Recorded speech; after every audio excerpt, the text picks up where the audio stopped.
Hello guys, very good morning. Today I have come to you with the third chapter of poetry on his blindness, composed by John Milton.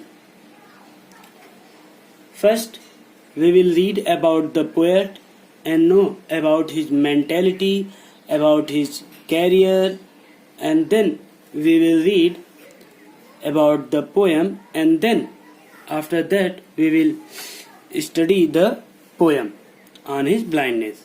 So let's start about the poet. John Milton was born in London on 9th December 1608. John Milton का जन्म 9 दिसंबर 1608 ईस्वी को London में हुआ था. His father was a lover of literature and art. उनके पिता साहित्य और कला के प्रेमी थे. It means his father likes literature and art very much. Milton was educated at St. Paul's School and Christ's College, Cambridge. Milton ने अपनी शिक्षा सेंट पॉल्स स्कूल और कैम्ब्रिज के क्राइस्ट महाविद्यालय से प्राप्त की. He remained in Cambridge for 7 years. वह कैम्ब्रिज विश्वविद्यालय में 7 वर्षों के लिए रिमेंड मीन्स रहे. वह कैम्ब्रिज विश्वविद्यालय में या कैम्ब्रिज में 7 वर्ष तक रहे. He took his BA in 1629. उन्होंने अपने बैचलर ऑफ आर्ट की डिग्री 1629 ईस्वी में and his MA master of art in 1632. 1632 ईस्वी में अपना MA परास्नातक पास किया. His father wanted him to enter the church. His father wanted him to enter the church. उनके पिता उनको चर्च में प्रवेश कराना चाहते थे. It means his father was trying to make him a father, पादरी. उनके पिता उनको चर्च में पादरी बनाना चाहते थे. But Milton did not like it. लेकिन मिल्टन इसे पसंद नहीं करते थे. From 1632 to 1639 he traveled abroad through France, Switzerland and Italy. 1637 से 1639 ईस्वी तक उन्होंने विदेशों की यात्रा फ्रांस, स्विट्जरलैंड और इटली से की. 1637 से 1639 मतलब 2 वर्ष की अवधि तक इन्होंने विदेश की यात्रा की through France, Switzerland and Italy.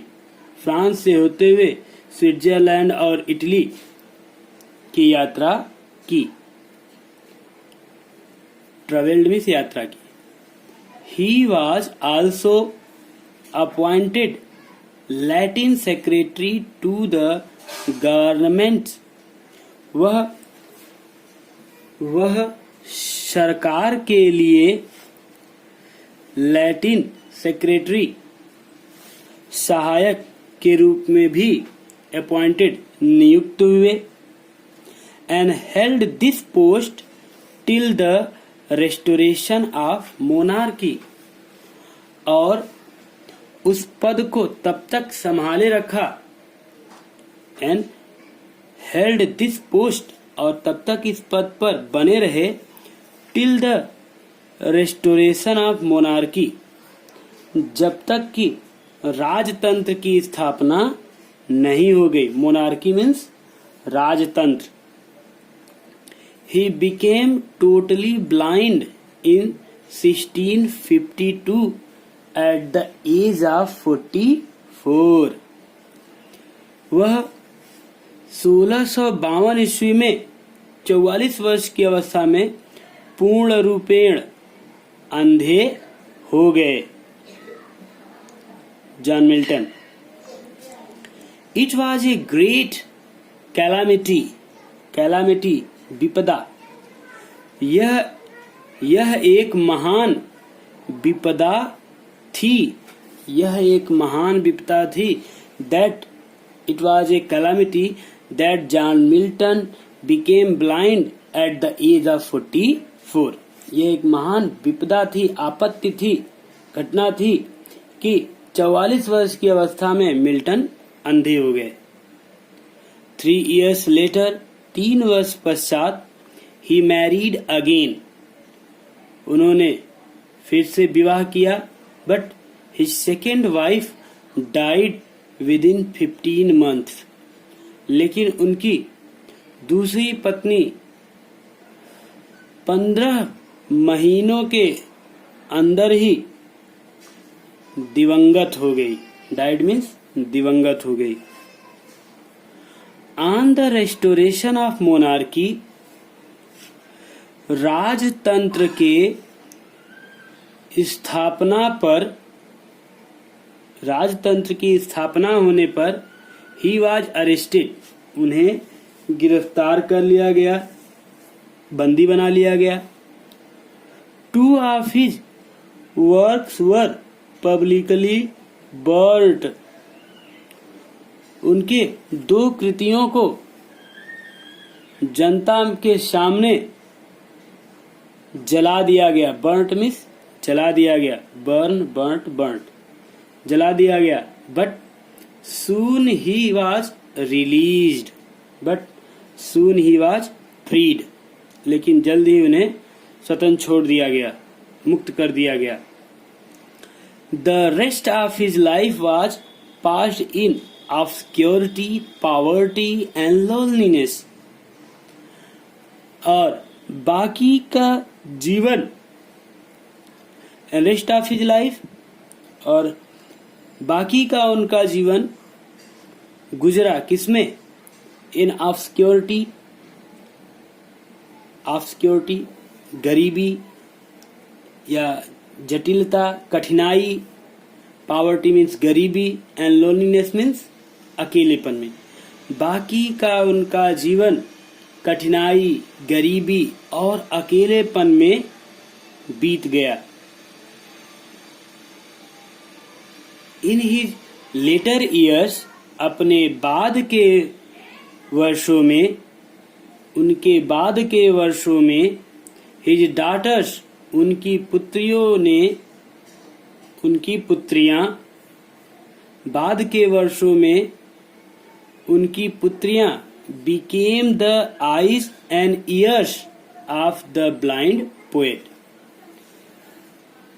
उनके बाद के वर्षों में उनकी पुत्रियां, उनकी आंखें और कान, इस अंधे पोएट की आंख और कान बन गई।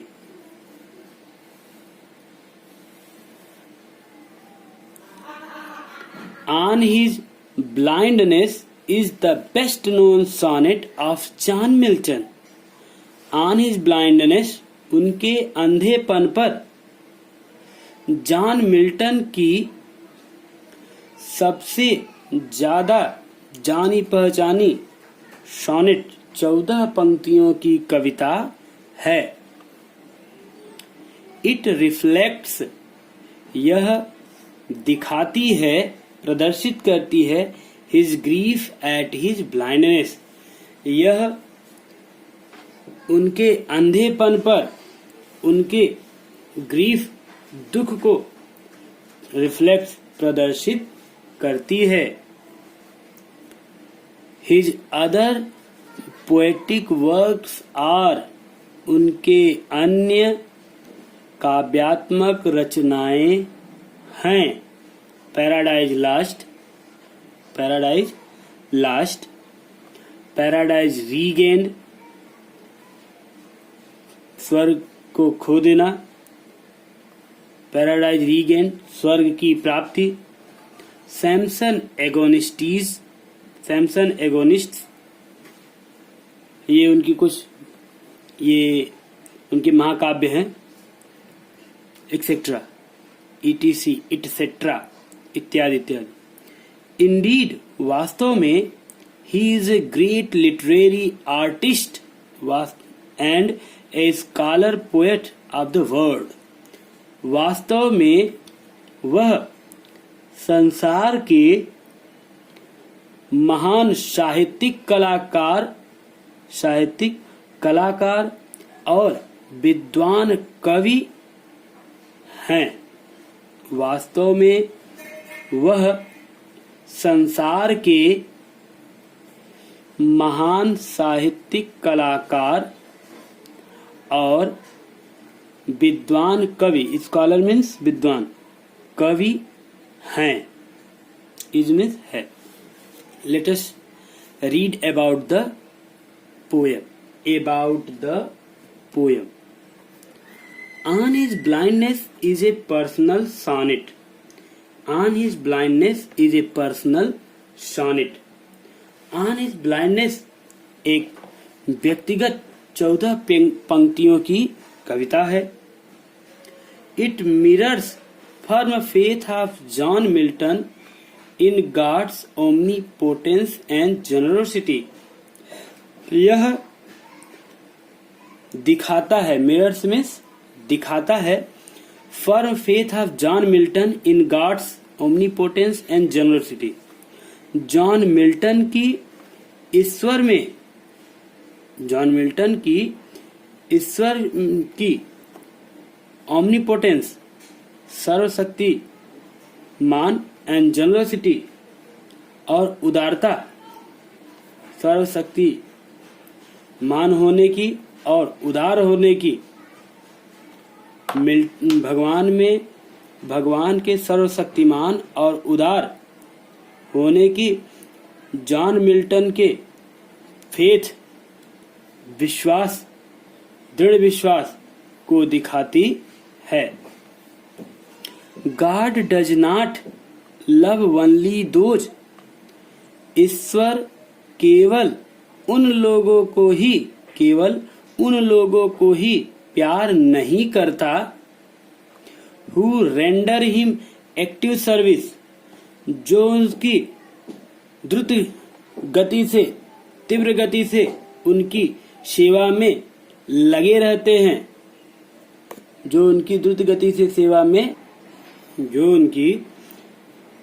में प्रस्तुत रहते हैं, लगे रहते हैं, समर्पित रहते हैं। तो ईश्वर केवल उन लोगों को ही प्यार नहीं करता जो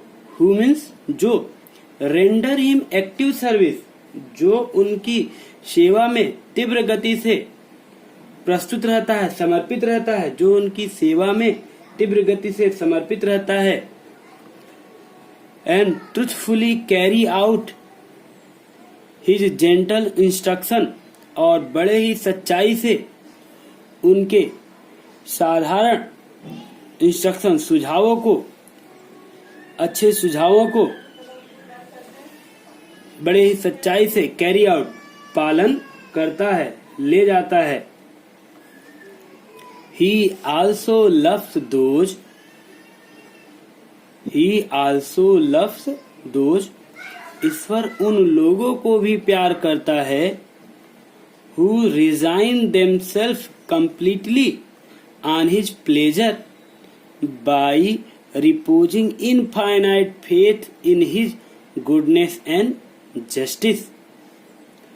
बल्कि ईश्वर उन लोगों को भी प्यार करता है जो resign themselves completely to his pleasure, जो अपने आप को ईश्वर के आनंद के भरोसे पर रिपोजिंग छोड़कर उस पे पूर्ण रूप से क्या करते हैं, आश्रित हो जाते हैं और सब कुछ छोड़कर रिजाइनिंग, देखिए those who resign themself completely, resign means छोड़ देना, who resign themself completely to his pleasure, जो अपने आप को पूर्ण रूपेण उसके आनंद पर छोड़ देते हैं, by reposing infinite faith in his goodness, जो उसकी अनंत अच्छाई और न्याय पर के विश्वास पर अपने आप को क्या कर देते हैं, आश्रित कर देते हैं। ईश्वर उन लोगों को भी क्या करता है, प्यार करता है।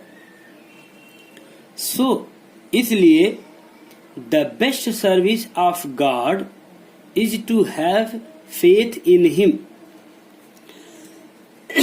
इसलिए the best service of God is to have faith in him. इसलिए ईश्वर के प्रति सबसे अच्छी सेवा यह है to have faith in him, कि आपका ईश्वर में पूर्ण विश्वास हो, कि आपका ईश्वर में पूर्ण विश्वास हो। अगर आप ईश्वर में पूर्ण विश्वास रखते हैं, ये भी आपकी एक सच्ची सेवा मानी जाएगी। ओके, इन द लास्ट, अंत में the poet realises the supremacy of God. अंत में कवि यह अनुभव करता है कि सुप्रीमेसी ऑफ गॉड, अंत में कवि भगवान की, ईश्वर की सुप्रीमेसी, सर्वश्रेष्ठता पर का अनुभव करता है, and resigns himself to his fate, और अपने आप को उसके भाग्य पर क्या कर देता है, रिजाइन्स छोड़ देता है। रिजाइन मीन्स छोड़ना, रिजाइन्स मीन्स छोड़ देता है, एंड टू गॉड्स विल, और ईश्वर की इच्छा पर। और अंत में कवि अपने आप को अपने भाग्य और ईश्वर की इच्छा पर छोड़ देता है। Here, my dear, one thing, learn by heart that whatever the thing happened around us happens on God's will. जो चीजें भी हमारे आसपास घटित होती है, वो ईश्वर के विल, इच्छा पर ही निर्भर करता है। अब आपको लगे कि यहाँ पे कुछ भी हो रहा है संसार में, लेकिन सब वो ईश्वर के विल पर डिपेंड करता है, और इसमें मनुष्य की एक अहम भूमिका भी होती है। Let us read the poem in second video. Thank you.